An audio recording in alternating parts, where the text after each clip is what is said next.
Hello YouTubers, my first CB radio video in a while. I just haven't done any for a while, you know. I hadn't filled up to it, to be honest.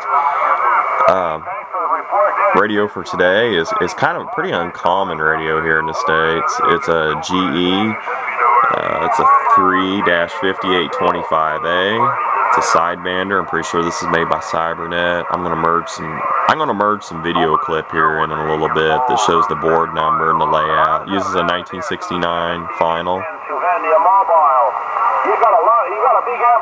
I got it on 38 lower sideband. I love this radio for sideband. I know some people seem to dislike the Cybernets for sideband, but I like the selectivity of the receive on them. They don't pick up the hash and trash on sideband, but boy, they seem to bring the stations in.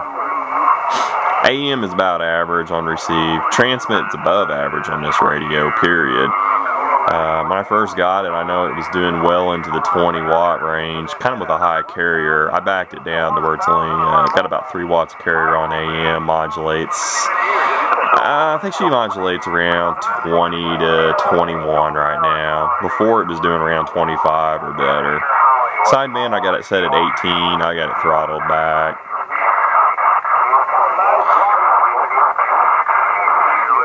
I don't know if he's on upper side and trying to interfere.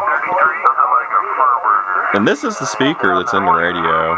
I picked this radio up last summer. I've had it for over a year now on eBay, and some CB radios on eBay in the summer here in the U.S. anyways tend to go way under value, and this one did. This one sold really cheaply.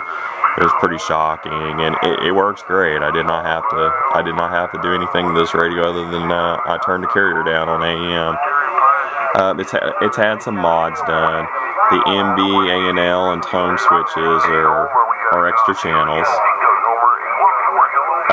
The clarifier's been what people commonly refer to as opened up. It slides transmit and receive. This is a very on-frequency radio. It does not drift.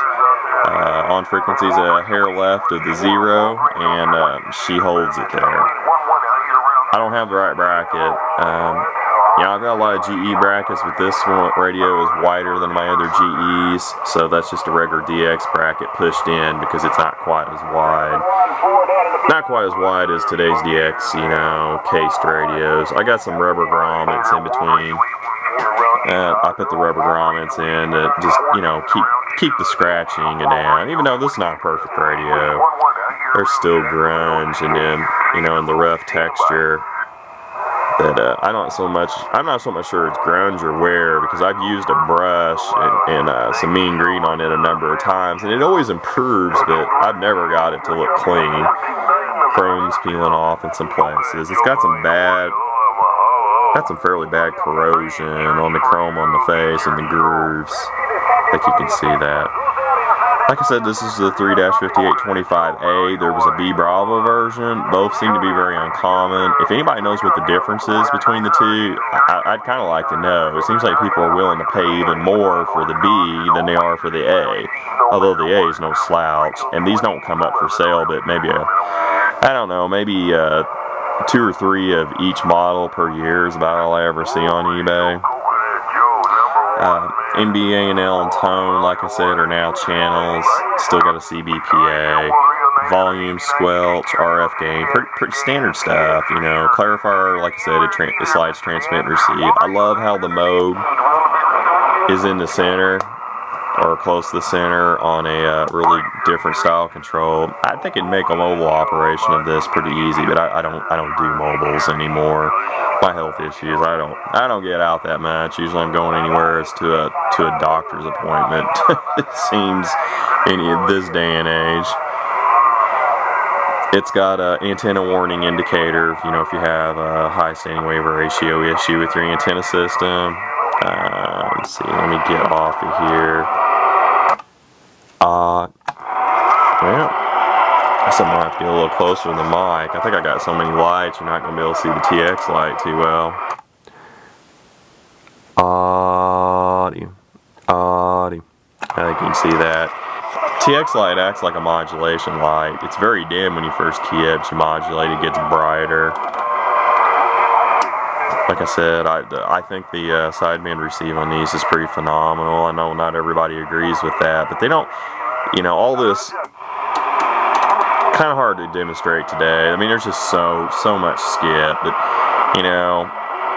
when it's quiet and say you've got like 2S units of electrical line noise and hash and trash. I mean, I could go to sideband and it'd just be quiet unless there's a station talking, and it doesn't. I mean, it just seems like it don't seem like it misses anything. It picks up the station. Selectivity just seems to be very excellent for some reason on sideband.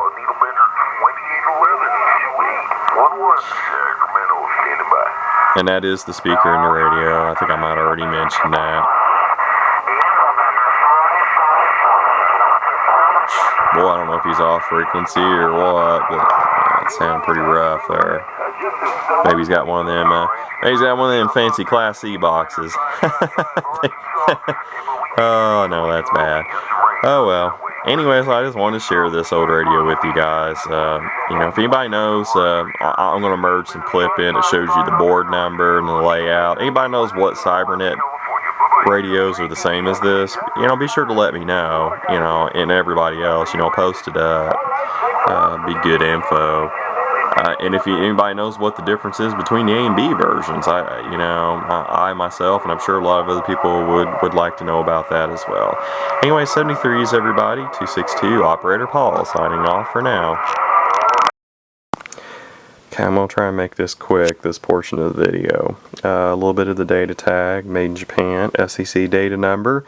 It's the same as the model number. That's not always the case with radios here in the US. Sometimes the FCC data number is totally different from the model number on a lot of radios. Date code, the only thing I can extrapolate from that would be the year of manufacture would be 77. It's the only thing that makes sense for, for this radio. I mean, none of those other numbers would make a date, a year of manufacture makes any sense. The 3 and 0, I don't know, third month of 77 maybe. I don't know how to decipher these date codes. If anybody knows, feel free to post. I know I'd be interested, and I'm sure a lot of other people would be too. Very Cybernet looking. I mean, I'm pretty sure this is Cybernet. They were a big user of the 02A PLL, and this reminds me of other Cybernet radios. I think that is the carrier control for AM, because I remember turning this radio back a little bit, because I think it was Ken. I think it had a carrier on AM of, something like 5, 6, or maybe 7 watts. It was something pretty high. Audio chip is a TA7205P. So I turned the carrier back. I think I've only got it doing about 3 or 4. It's doing somewhere close to 20 AM and around 18 to probably only about 18 on sideband. I don't remember if I've tried adjusting the ALC on this or not. I don't remember now. RF compartment, boy, they don't put shielding like that in many of today's CB radios, do they? It's got a 1969 final. The driver I can't show you guys. It's mounted in there, but the on that part of the heat sink, but the metal shield for the RF compartment covers it up.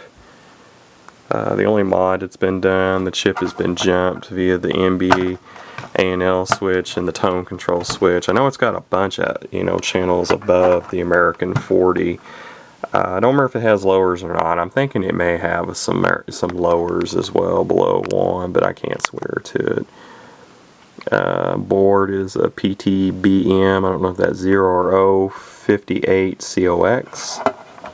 If anybody can verify, that's definitely, I'm pretty sure it's Cybernet. But still, if anybody knows for certain and what other Cybernet radios use that same board, let me know. If anybody knows what the differences are between the 5825A that we have here and the 5825B Bravo, post that too. I know I'd be interested, and I'm sure a lot of other people would be as well.